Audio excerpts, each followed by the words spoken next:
Entrepreneur में आप सभी का स्वागत है। इस चैनल पर हमारी कोशिश यही रहती है कि एंटरप्रेन्योर बनने का ख्वाब देखने वाले लोगों के सपने हम साकार करें। हमारा शो देखकर हमें पूरी उम्मीद है कि कुछ लोगों ने अपना बिजनेस शुरू करने के बारे में जरूर सोचा होगा। आज हम गिफ्टिंग इंडस्ट्री में मौजूद कारोबार के मौके लेकर आपके सामने फिर हाजिर हैं। गिफ्ट वैसे एक ऐसी चीज है जो बिगड़े रिश्तों को सुधार देती है और मायूस चेहरों पर खुशी लाती है। त्योहार और स्पेशल मौकों पर गिफ्ट लेने देने के अलावा साल भर बर्थडेज, एनिवर्सरीज के लिए भी गिफ्ट खरीदे जाते हैं। गिफ्ट सिर्फ पारिवारिक रिश्तों में ही नहीं बल्कि कारोबारी रिश्तों को निभाने के लिए भी देने का ट्रेंड अब काफी ज्यादा जोर पकड़ चुका है।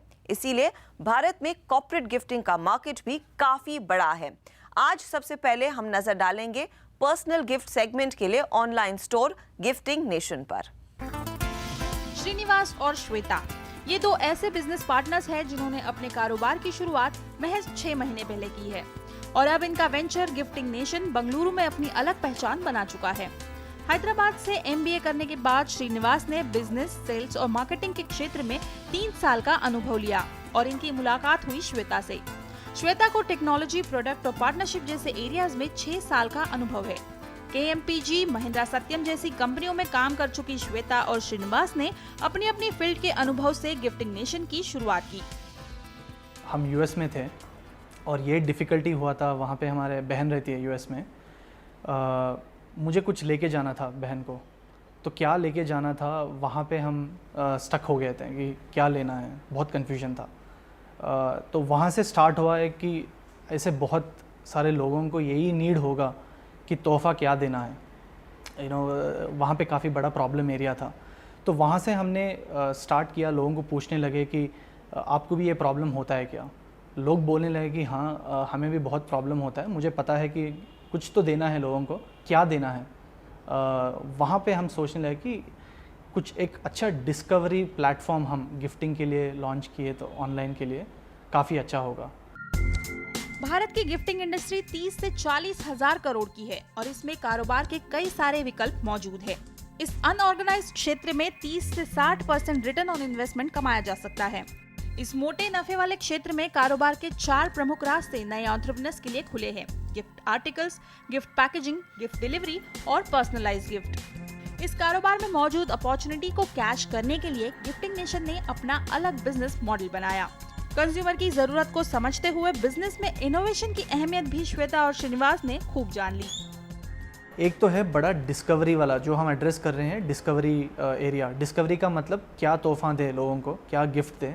अगर हम रिकमेंड कर पाए ठीक से, काफ़ी अच्छा रिस्पांस मिलता है लोगों से। एक काफ़ी बड़ा एरिया है। सेकेंड एरिया है चॉइस और वेराइटी का, कि गिफ्ट में अलग वेराइटी दो, कुछ आप यूनिकनेस दो।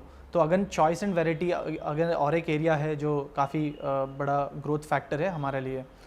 थर्ड एरिया है एक्सपीरियंस, कि कुछ अलग एक्सपीरियंस मुझे आप दो वेबसाइट पे या आपके सर्विस में, जो अगर नॉर्मल डिलीवरी जैसा नहीं है। अगर मैं कोई आप गिफ्ट ऑर्डर करूं गिफ्टिंग नेशन से, एक अलग तरीके से मुझे सेटिस्फैक्शन मिले।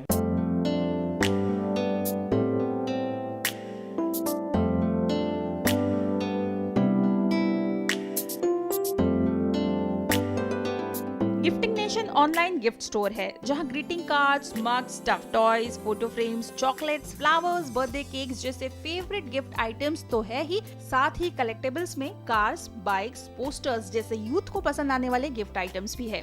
आपके हर कमीने दोस्त के लिए भी कुछ हट कर यहाँ मिल जाएगा, जैसे ये चुगली कोस्टर्स या उधार वॉलेट। अगर आप गो ग्रीन का नारा लगा रहे हैं तो गिफ्टिंग के लिए बोनसाई ट्रीज की लंबी रेंज गिफ्टिंग नेशन पर मौजूद है। श्वेता और श्रीनिवास ने ई-कॉमर्स प्लेटफॉर्म पर ही रिटेलिंग शुरू की। ऑनलाइन में भले ही कुछ दिक्कतों का सामना करना पड़ रहा हो, लेकिन गिफ्टिंग नेशन के फाउंडर्स ने इन चैलेंजेस में अपॉर्चुनिटी को ढूंढा और ये दोनों अपने कारोबार को इसी प्लेटफॉर्म पर आगे चलाने पर कायम हैं। एक बड़ा डिफ़िकल्टी बैरियर हमें फेस हुआ है गिफ्टिंग नेशन को, कि एक पीपल बिहेवियर ही है। मैंने कभी गिफ्ट ऑनलाइन ऑर्डर नहीं किया है अभी तक, तो वही एक बड़ा डिफ़िकल्टी है। सो एजुकेटिंग द यूज़र मैं सोचता हूँ कि काफ़ी बड़ा बैरियर है हमारे लिए और एक बड़ा अपॉर्चुनिटी भी है जो ई-कॉमर्स के लिए एक ये है। सेकेंड पॉइंट ये होगा कि आप जब एक स्टोर पे जाते हो आपको एक अलग एक्सपीरियंस मिलता है, प्रोडक्ट को टच करके, फील करके, गिफ्ट कैसे दिखेगा, वो एक्सपीरियंस हम ऑनलाइन पे ला सकें, वो भी एक काफ़ी बड़ा अपॉर्चुनिटी है। इसलिए गिफ्टिंग नेशन क्या किया है कि वेबसाइट पे एक ऑनलाइन रिटेल स्टोर का एक्सपीरियंस दे रहा है। तो ये 2 एरिया में समझता हूँ कि एक काफ़ी बड़ा स्टार्टिंग चैलेंजेस हैं इनिशिएट करने के लिए ई कॉमर्स के लिए गिफ्टिंग स्पेस में। इस कारोबार में श्वेता और श्रीनिवास ने खुद के सेविंग से 6 लाख का निवेश किया था, जिसमें से ज्यादातर खर्च प्रोडक्ट, वेबसाइट डेवलपमेंट और मार्केटिंग पर किया गया। श्रीनिवास के मुताबिक ऑनलाइन प्लेटफॉर्म पर सस्टेनेबिलिटी के लिए मार्केटिंग करना काफी जरूरी है। गिफ्टिंग नेशन हर महीने 10 से 20 हजार मार्केटिंग पर खर्च करते हैं। साथ ही सोशल नेटवर्किंग साइट्स की प्रमोशन और मार्केटिंग में काफी मदद होती है। सही मार्केटिंग करने के बाद गिफ्टिंग नेशन को बिक्री के आंकड़े में बढ़त दिखाई दे रही है। इसके साथ ही कई ऑफलाइन एक्टिविटीज के जरिए भी कंपनी कंज्यूमर तक पहुंचने की कोशिश करती है। हम ऑनलाइन से सिंक करके ऑफलाइन एक्टिविटीज़ भी कर रहे हैं, जैसे मॉल में हो या हाउसिंग सोसाइटीज़ में हो। इससे भी ऑनलाइन यूजर्स बढ़ते जा रहे हैं। This is another interesting angle हमने देखा है कि ऑनलाइन और ऑफलाइन को मैरी करके एक काफ़ी इंटरेस्टिंग एंगल बाहर आ सकता है। गिफ्टिंग बिजनेस में साल दर साल 100% ग्रोथ है। गिफ्टिंग नेशन ने इस स्कोप का फायदा उठाते हुए तगड़े एक्सपेंशन प्लान्स बनाए हैं, जिसमें प्रोडक्ट लाइन 15,000 तक बढ़ाना, कंपनी का मंथली टर्नओवर 3 लाख से 20 लाख करना और बंगलुरु, हैदराबाद के बाद अगले 6 महीने में मुंबई, पुणे और दिल्ली में कारोबार की पहुंच बढ़ाना ये मुख्य योजनाएं हैं, जो इस साल के अंत तक पूरी होने की उम्मीद है। साथ ही आगे कंपनी अग्रेसिव एक्सपेंशन के लिए एंजल इन्वेस्टर्स की तलाश में है। यहाँ पर लेंगे एक छोटा सा ब्रेक, लेकिन गिफ्टिंग इंडस्ट्री में कौन सी चुनौतियां हैं और कौन सी बड़ी अपॉर्चुनिटीज हैं जिसका ख्याल आपको रखना चाहिए बिजनेस शुरू करने से पहले, इस सब पर बात करेंगे ब्रेक के बाद।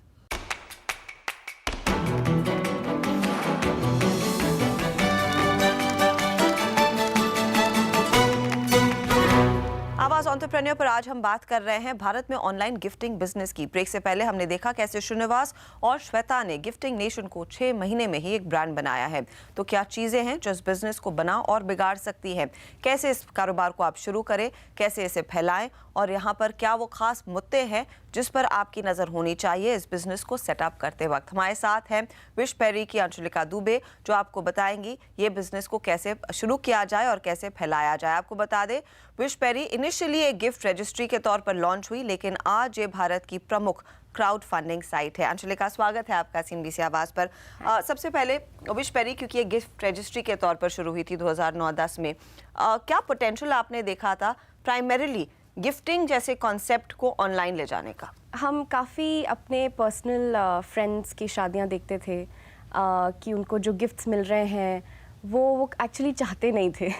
तो और हम देख रहे थे कि लोग जो गिफ्ट्स दे रहे हैं वो भी या तो रिसाइकिल कर रहे हैं जो उनके पास पहले के गिफ्ट्स जो उनको लोगों ने दिए थे। कपल्स को वाकई में कुछ चीज़ें चाहिए थी, like vouchers to a spa, why not, and या फिर कहीं का हॉलिडे या फिर कोई utility item of the kitchen.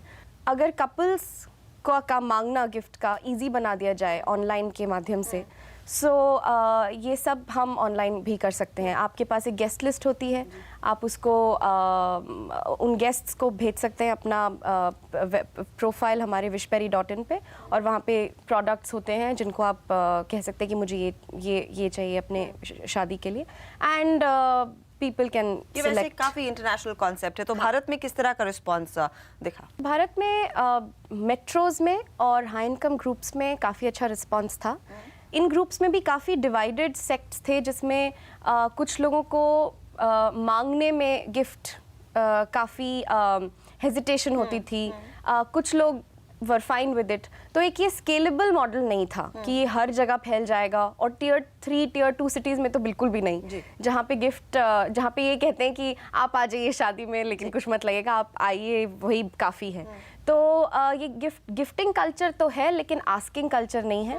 इसलिए हमने देखा कि ये सिर्फ मेट्रो में रह पाएगा, और मेट्रो में भी कुछ लोगों के बीच में ये पॉपुलर होगा, कुछ लोगों के बीच में ये नहीं होगा। जैसे आपने गिफ्ट रजिस्ट्री के साथ शुरुआत की, तो इनिशियली आपने कौन से गिफ्ट्स को चूज किया, कैसे उनको अपने साइट पर डाला? वो एक बहुत बड़ा चैलेंज है कि मैं कहाँ से एक तो प्रोडक्ट सोर्स करूँ करूं और किस तरह का लिएज़ोन हो प्रोड्यूसर और साथ ही इस रिटेल प्लेटफॉर्म के लिए, तो वो कितना चैलेंजिंग है इस समय, और क्या ज़्यादा से ज़्यादा प्रोड्यूसर्स, मैन्युफैक्चरिंग कम्युनिटी भी इस इस तरह के मीडियम का इस्तेमाल कर सकते हैं? आई थिंक एक बहुत बड़ा पोटेंशियल है उन लोगों के लिए साथ में इस चीज़ को ऑर्गेनाइज तरीके से करना ऑनलाइन, बट वहीं पे प्रॉब्लम आ जाती है।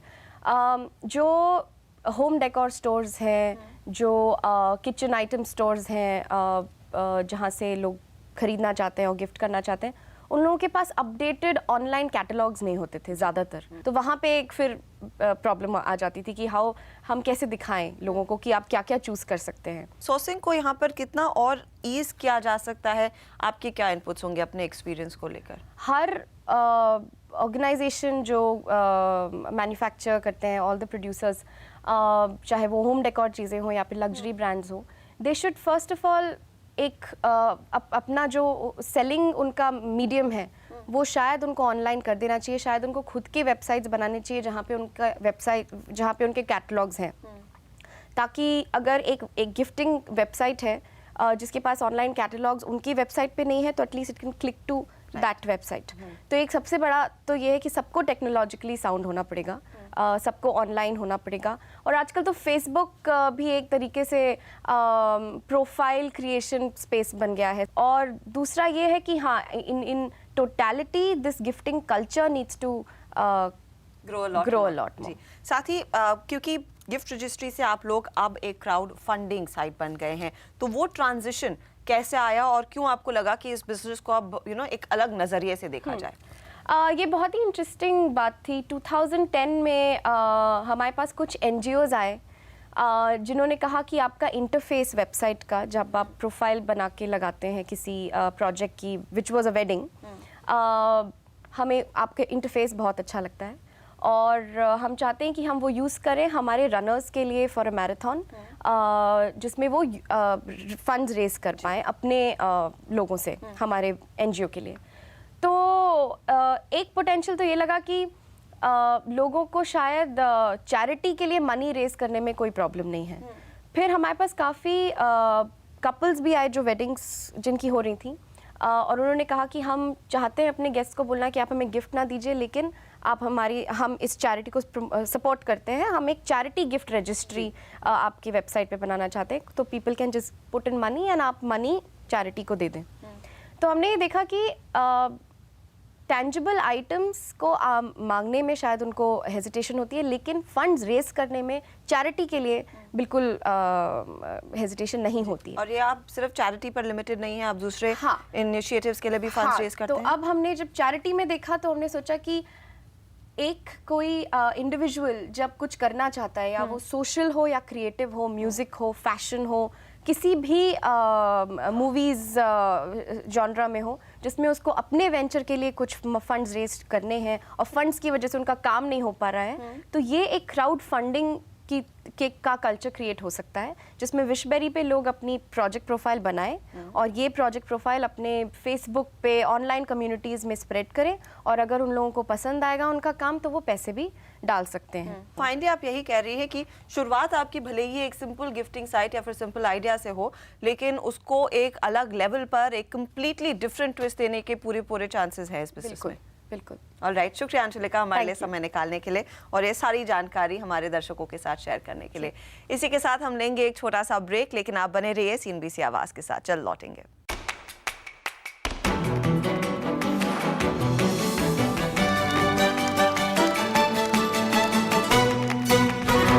बिजनेस आइडिया खुद को भले ही काफी आकर्षक लगे, लेकिन वो ग्राहकों को कितना पसंद आएगा ये जानना काफी अहम है, तो इसका जायजा जरूर लें। साथ ही प्रोडक्ट लॉन्च करने के लिए ज्यादा वक्त न गवाएं, यानी टेक्नोलॉजी, मार्केट सर्च, कंज्यूमर सर्वे जैसी चीजें आप जल्द से जल्द निपटाकर छोटे स्तर पर ही अपने कारोबार की शुरुआत कर सकते हैं। किसी भी स्टार्टअप को कामयाब बनाने के लिए सबसे अहम है एक स्ट्रॉन्ग टीम, क्योंकि कारोबार चलाने के लिए सही लोगों का चुनाव आपकी आधी मुश्किलें खत्म कर सकता है, कम कर सकता है। और सबसे इंपॉर्टेंट है ज्यादा से ज्यादा वक्त ग्राहकों की पसंद और उनकी जरूरतें जानकर प्रोडक्ट डिजाइन और डेवलप करें।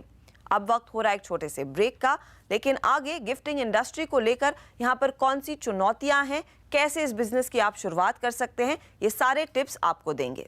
हमारे साथ है एसएमई सेक्टर के कुछ दिग्गज। आइए बात करते हैं उनसे, जानते हैं कि एसएमई सेक्टर इस बजट से क्या चाहता है, वित्त मंत्री से इनकी क्या मांगे हैं। मिस्टर सालुंखे, आप एसएमई जो संगठन है उसके आप प्रेसिडेंट हैं, ये बताइए सबसे बड़ी मांग वित्त मंत्री से आपकी क्या होगी इस बजट में? ऐसा है कि इस बजट में हम चाहते हैं कि एक्साइज कम हो। दूसरी बात है कि जो टैक्सेस जो दिए जाते हैं उसमें कमतरता होनी चाहिए। और मोस्ट इम्पॉर्टेंट कि आज टैक्सेस कम होते होते हमारे इंडस्ट्री को, एसएमई सेक्टर को, अगर गवर्नमेंट ऑफ इंडिया ज़्यादा कोशिश करती है कि एक तो फाइनेंस मिलना बहुत मुश्किल होता है, एसएमई सेक्टर को बैंक से फाइनेंस मिल नहीं रहा है, रेट ऑफ इंटरेस्ट भी बहुत ज़्यादा है, उस पर ज़्यादा ध्यान दिया जाए कि रेट ऑफ इंटरेस्ट भी कम हो। और आज कम से कम 80% SMEs are not enjoying any facility from banks. उसके लिए गवर्नमेंट थोड़ी मशीनरी अच्छी बढ़ाए कि जिससे कि बैंक वालों को भी एनकरेज किया जाए, ये एक बात है। तीसरी बात है कि एक्साइज से जो हमें दिक्कतें आ रही है, जो फॉर्मेलिटीज़ कंप्लीट करने हमें बहुत सारी दिक्कतें आती है, उसके ऊपर वो जो अगर कम करते हैं तो हमें उसका फ़ायदा हो सकता है। अगर मिस्टर सालुंखे जो कह रहे हैं उसी से अगर आगे बात करें तो फाइनेंस एक बहुत बड़ी दिक्कत है, लेकिन सरकार, आरबीआई सब काफ़ी दिनों से, इनफैक्ट महीनों से बैंकों से कह रही है कि आप फाइनेंस बढ़ाइए एसएमईज़ को। तो इसके अलावा सरकार क्या कर सकती है, कॉन्क्रीट स्टेप क्या ले सकती है? कैपिटल इन्वेस्टमेंट के ऊपर जो एसएमई का कैप है, आज अगर देखा तो हर एक इंडस्ट्री है ना ग्लोबलाइज हो रही है और हर एक जन एक गुड मैन्युफैक्चरिंग प्रैक्टिस की तरफ दौड़ रहा है। तो वो हिसाब से अगर उसकी कैप जो है वो कैप बढ़ानी चाहिए, क्योंकि huge investments small scale entrepreneur को भी करनी पड़ती है और वो करना है तो वो कैप का जो लिमिट है वो बढ़ा के 10 करोड़ तक जाना चाहिए एसएमई के लिए। और मिस्टर सराफ, अगर आप हमें बता सकें कि जो आपकी कॉम्पिटिटिवनेस है एसएमई के, उसे बढ़ाने के लिए वित्त मंत्री क्या कर सकते हैं? मैं कहना चाहूँगा कि कुछ फैसिलिटेशन मेजर्स इस बजट में आने चाहिए। अगर हमको कॉम्पिटिटिव रहना है तो क्वालिटी सुधारनी है, उसके लिए क्वालिटी के ऊपर जो कॉस्ट होता है तो एक फ़ंड क्रिएट होना चाहिए, क्वालिटी फ़ंड। दूसरा फंड होना चाहिए टेक्नोलॉजिकल अपग्रेडेशन फंड। जब तक इंडस्ट्रियल बेस को अपग्रेड नहीं करते हैं, टेक्नोलॉजी को कंटिन्यूसली अपग्रेड नहीं करते हैं, तो हम लोग पीछे रह जाएंगे। इसके अलावा मार्केट डेवलपमेंट की असिस्टेंस जो है उसकी सुविधा में थोड़ा बढ़ोतरी करनी चाहिए। अभी फ़िलहाल वो खाली एक्सपोर्ट प्रमोशन काउंसिल्स और कुछ रिकग्नाइज बॉडीज़ है उनके तरफ है, उसको थोड़ा सा वाइडन कर सकते हैं। MAI की स्कीम है, मार्केट एक्सेस इनिशिएटिव है, उसको भी, उसमें बढ़ोतरी हो सकती है। उस पर्टिकुलरली SME को उसके अंदर थोड़ा सा रियायत ज़्यादा देना चाहिए। जो SME बिजनेस लगाना चाहता है, क्या उसको किसी तरह की फंडिंग सरकार ने प्रोवाइड करनी चाहिए? ऐसा देखिए कि मार्केट डेवलपमेंट असिस्टेंट जो दिया जाता है, दो बात पे, एक तो इंटरनेशनल मार्केट के लिए दिया जाता है और NSIC है, मिनिस्ट्री ऑफ MSME के माध्यम से लोकल बिजनेस के लिए भी दिया जाता है। जैसे कि मार्केट डेवलपमेंट में एग्जीबिशन में पार्टिसिपेशन होना है, कोई आपको डिज़ाइन करना है, कोई प्रोडक्शन के लिए नई टेक्नोलॉजी लेनी है, तो उसके लिए गवर्नमेंट ऑफ इंडिया ने बहुत सारे स्कीम लाए, लेकिन ये स्कीम आज हमारे SME या एंटरप्रेन्योर्स तक पहुँचती नहीं है और उन्हें जानकारी नहीं होती है। वेबसाइट की इन्फॉर्मेशन वेग होती है, उसमें ज़्यादा जानकारी होती नहीं है, कोई कितनी वेबसाइट डेवलप नहीं होती है। इसकी वजह से नए जो यंग एंटरप्रेन्योर आते हैं या स्टार्टअप्स होते हैं उनको दिक्कतें आती है। इसके लिए एक काम हो सकता है कि जो वेंचर कैपिटल होता है यंग एंटरप्रेन्योर्स के लिए या स्टार्टअप के लिए, उसको थोड़ा बढ़ावा दिया जाना चाहिए गवर्नमेंट ऑफ इंडिया ने, क्योंकि अगर जितने वेंचर कैपिटलिस्ट अगर ज़्यादा आते हैं तो हमें बैंकों को जो कोलैटरल देना पड़ता है वेंचर कैपिटल को देना नहीं पड़ता है, उसका फ़ायदा हमें हो सकता है। और एक्सपोर्ट्स, स्मॉल बिजनेस एक्सपोर्ट्स बढ़ाने के लिए, वहाँ प्रोत्साहन देने के लिए क्या आपकी कुछ मांगे हैं?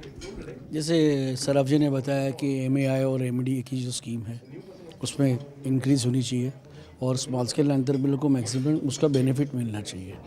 अगर वो जो अमाउंट है वो अगर MAI या MDA में अगर वो बढ़ाते हैं तो स्मॉल स्केल एंटरप्रेन्योर को उसका काफ़ी फ़ायदा हो सकता है।